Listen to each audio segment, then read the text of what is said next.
Welcome to Guns and Gear Network, everyone. Appreciate you tuning in. Today we're going to do a range report on the Extar EP9 with some good news and some bad news. Stay tuned.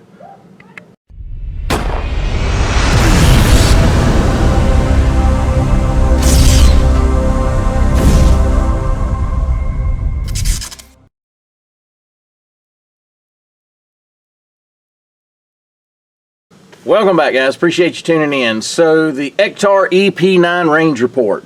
So if you follow my channel, I just did a recent video on the VR80, and I discuss in that video that the range I belong to, that's really accessible to my house, real convenient, is a membership range.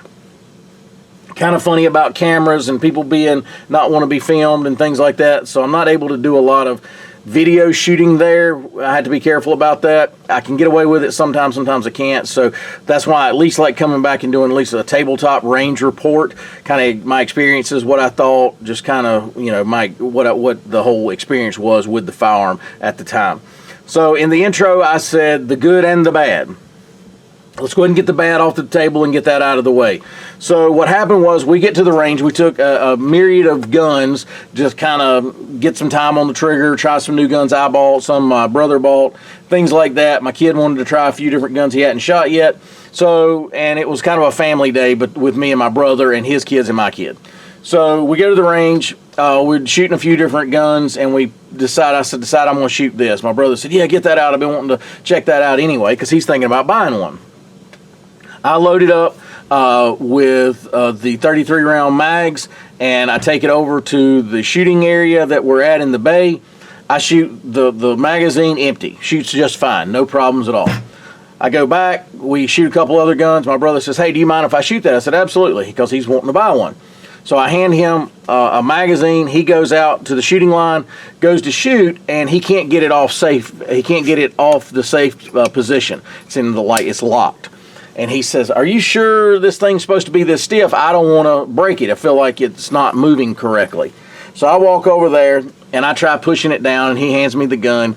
I try pushing it up in the fire position. It won't work. It's locked.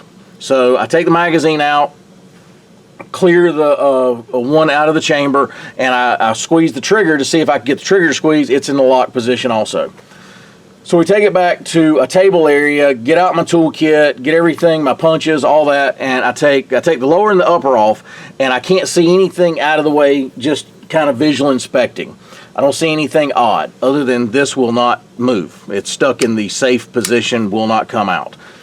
So I decide, well, I'll take it apart and see what's going on. So I take these two pins out, take the trigger assembly out, take the hammer and the hammer and spring assembly out, and get to looking. This is still in the lock position. It will not turn. Even with all that out, this is in the lock position.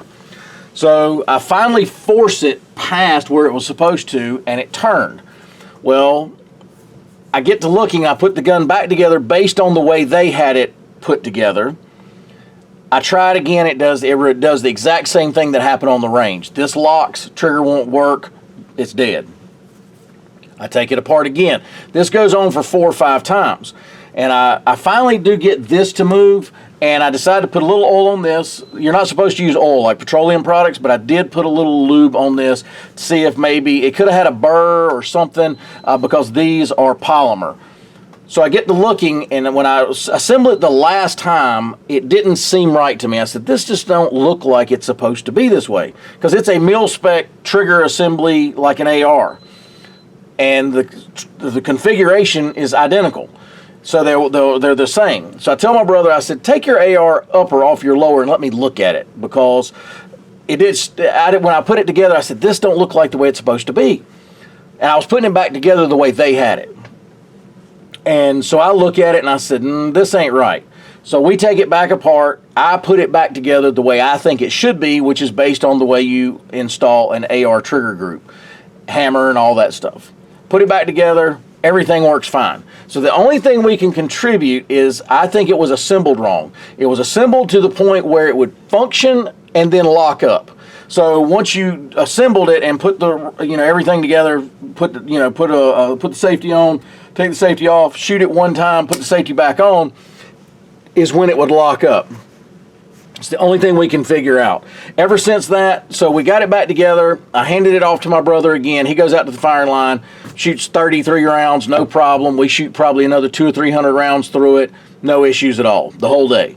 So the only thing I contribute is I got a gun that was assembled wrong. It's the only thing I can figure. I don't know. But so that's the bad. The good is once we got it fixed, it worked great. And everybody loved this thing. My brother's probably going to buy one.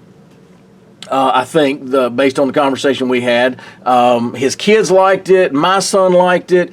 There was another gentleman with us. He liked it. The kids really liked it because it's so lightweight. If you get like some of their ARs and even some of the pistol caliber or even the pistol size ARs, the smaller ones, they're still pretty heavy for kids that are small stature. And so this one is so lightweight, and my son was talking about, man, that thing's so lightweight, it's easy to handle, it's easy to hold, things like that. And I discussed that in the original tabletop review I did of this when I got it in.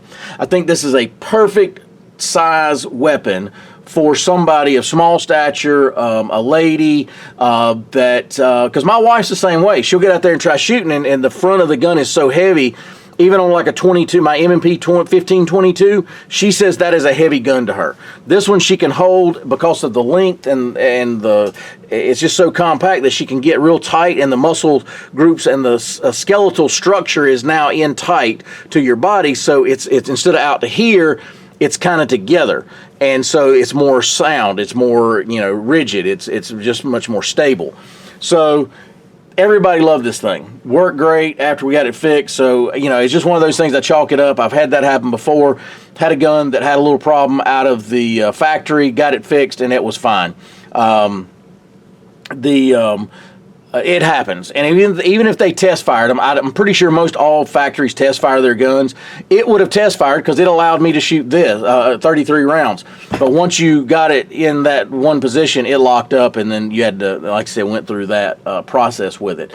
But excellent, worked great after that little issue, and I just chalk it up to, hey, it's just one of those guns that maybe was made at the end of the day. Somebody assembled it a little tired or a little whatever, and made a mistake. Maybe it was somebody knew they were training, wasn't paying attention, and I think it's they got the springs wrong is kind of how it works. You can assemble the gun with the springs in the wrong positions, and I think that's exactly what happened. Or spring will get on top of one another kind of thing, and you got to be careful of that when you assemble these an AR trigger. So anyway, that was it, guys. I will give a little plug to this Penty sight.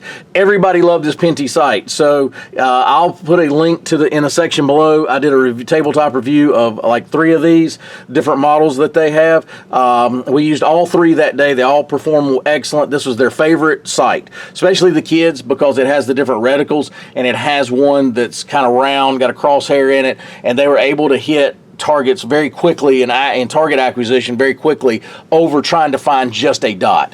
Everybody liked that sight. They liked the sight picture of it. It worked great on this application. And matter of fact, I liked it, and my kid liked it so much that I've bought another one for his AR. He said, "Can you get me one of those green dots?" He called it because it offers green and red reticles. So he really liked it. He was able to hit targets really quick, really easy, and he wanted one, so we ordered one. They're about $28, including shipping, with Amazon Prime. So I'll put a link in my section below down there for my Amazon store. You can go over there if you decide you want to try one. But so far, this has been great. All the Penty sights, because I had them on at least 2 or 3 firearms we fired the other day, and they all work great. So it was kind of a little plug for the Penty budget optics. They got tested that day too, if you will, during that little range session. But anyway, guys, appreciate you tuning in. If you got any questions, post those below. If you had any bad experience with this same problem I had, tell me what your problem was. It may have been just a fluke for me. I said this in the other video. Before I purchased this, I looked everywhere for a bad review, and I could not find one. So I'm just assuming it was a fluke, but if you had this similar experience or anything like that, tell me what you found, what you thought was wrong, and that'll be helpful to us, at the channel here, and maybe even Extar if they watch the video. So anyway, guys, appreciate you tuning in. If you got any questions, post those below. And as always, like, share, and subscribe. Bring another video shortly. Have a great day.